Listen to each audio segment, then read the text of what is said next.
What's up, you guys? Hope you guys had an awesome July 4th. So today we're going to talk about an awesome tool called the Fear and Greed Index. And this tool is very powerful.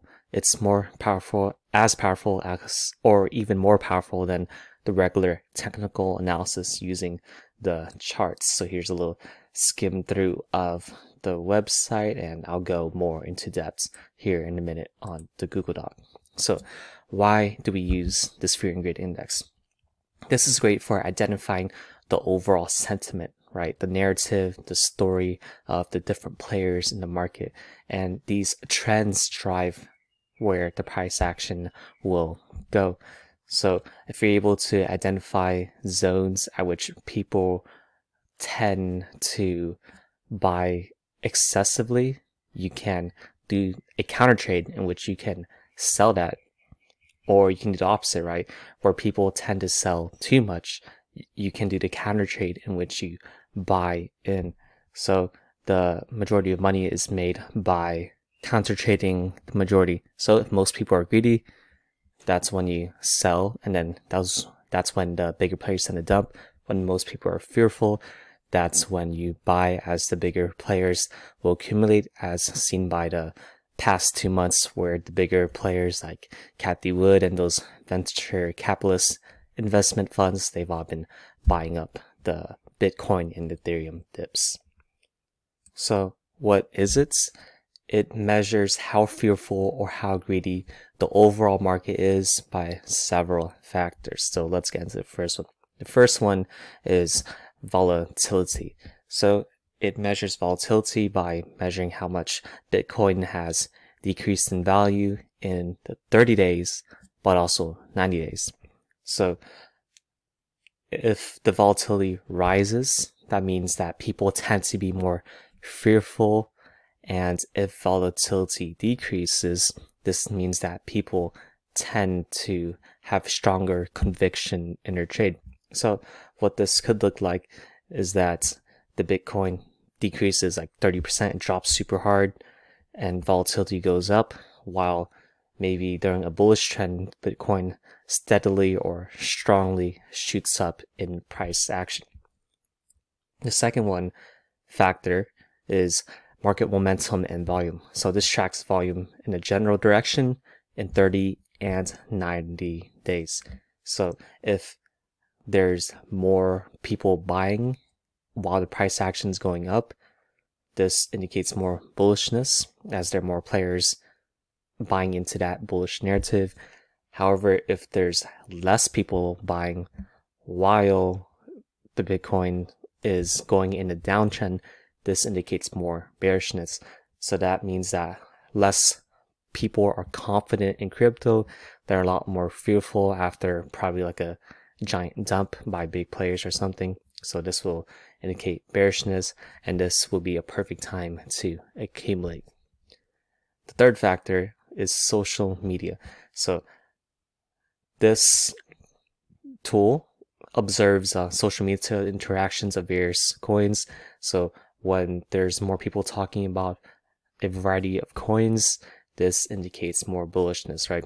So for example, a couple months ago, we saw the rise of shit coins like Doge, Shiba Inu, Cum Rockets, some bunch of random ones, as opposed to the stereotypical fundamental ones like Bitcoin, Ethereum, right? So when people are a lot more bearish, they want to go into more safe assets. They want to go into Bitcoin. They want to go into Ethereum, stablecoins, Chainlink, Aave, etc. The ones that can stand the test of time, as opposed to the random ones that might 100x, but they could also drop 99% within a few days. The fourth factor is dominance.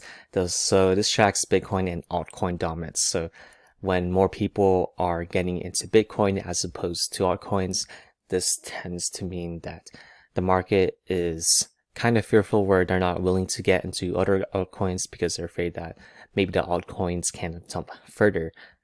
On the flip of that, if altcoin dominance increases, this means that more people are getting into altcoins as opposed to Bitcoin, right?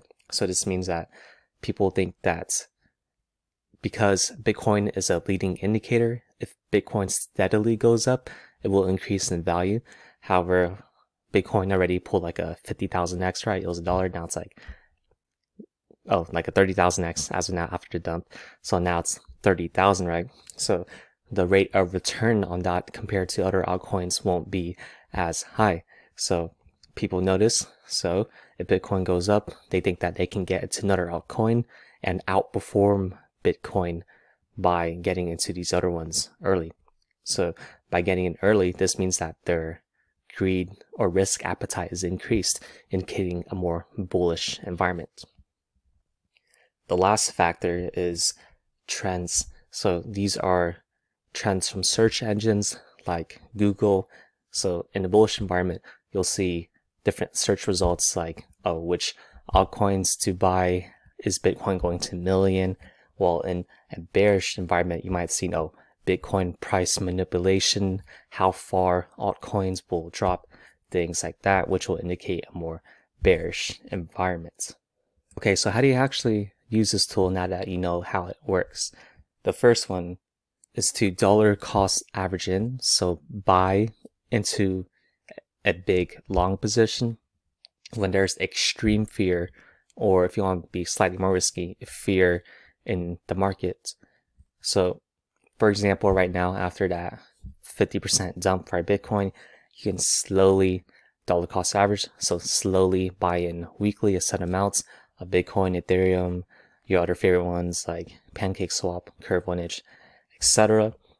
Or if you're in a short position, maybe you're able to time the top of the market and then you enter a short position, you can slowly take profits from your position, maybe like 5 to 10% per week as this bear market plays out.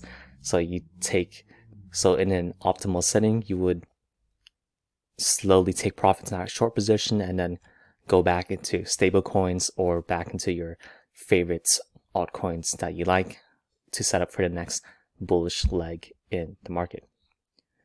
The second one would be to dollar cost average into a short position. So you're betting that the market's going to go down when it's extreme greed or sometimes greed sentiment. So crypto's a little bit risky in that the extreme greed position can extend for maybe even like 1, 2, 3 months.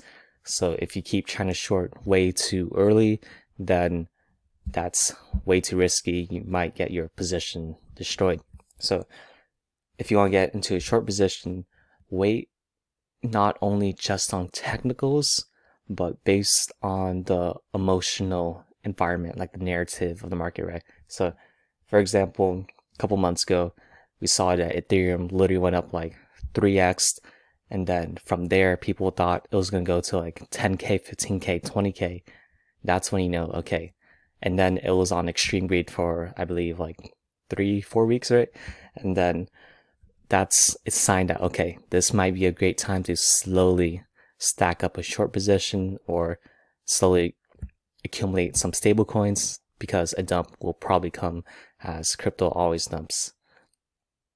And then also for that, vice versa, if you're already in a long position, so maybe you were buying into extreme fear in fear settings, you can dollar cost average out of your long position, right? So the longer it stays in the greed and extreme greed, you slowly average out 10%, 5 to 10% per week or every couple of days, whatever you're most comfortable with, as it's still going up.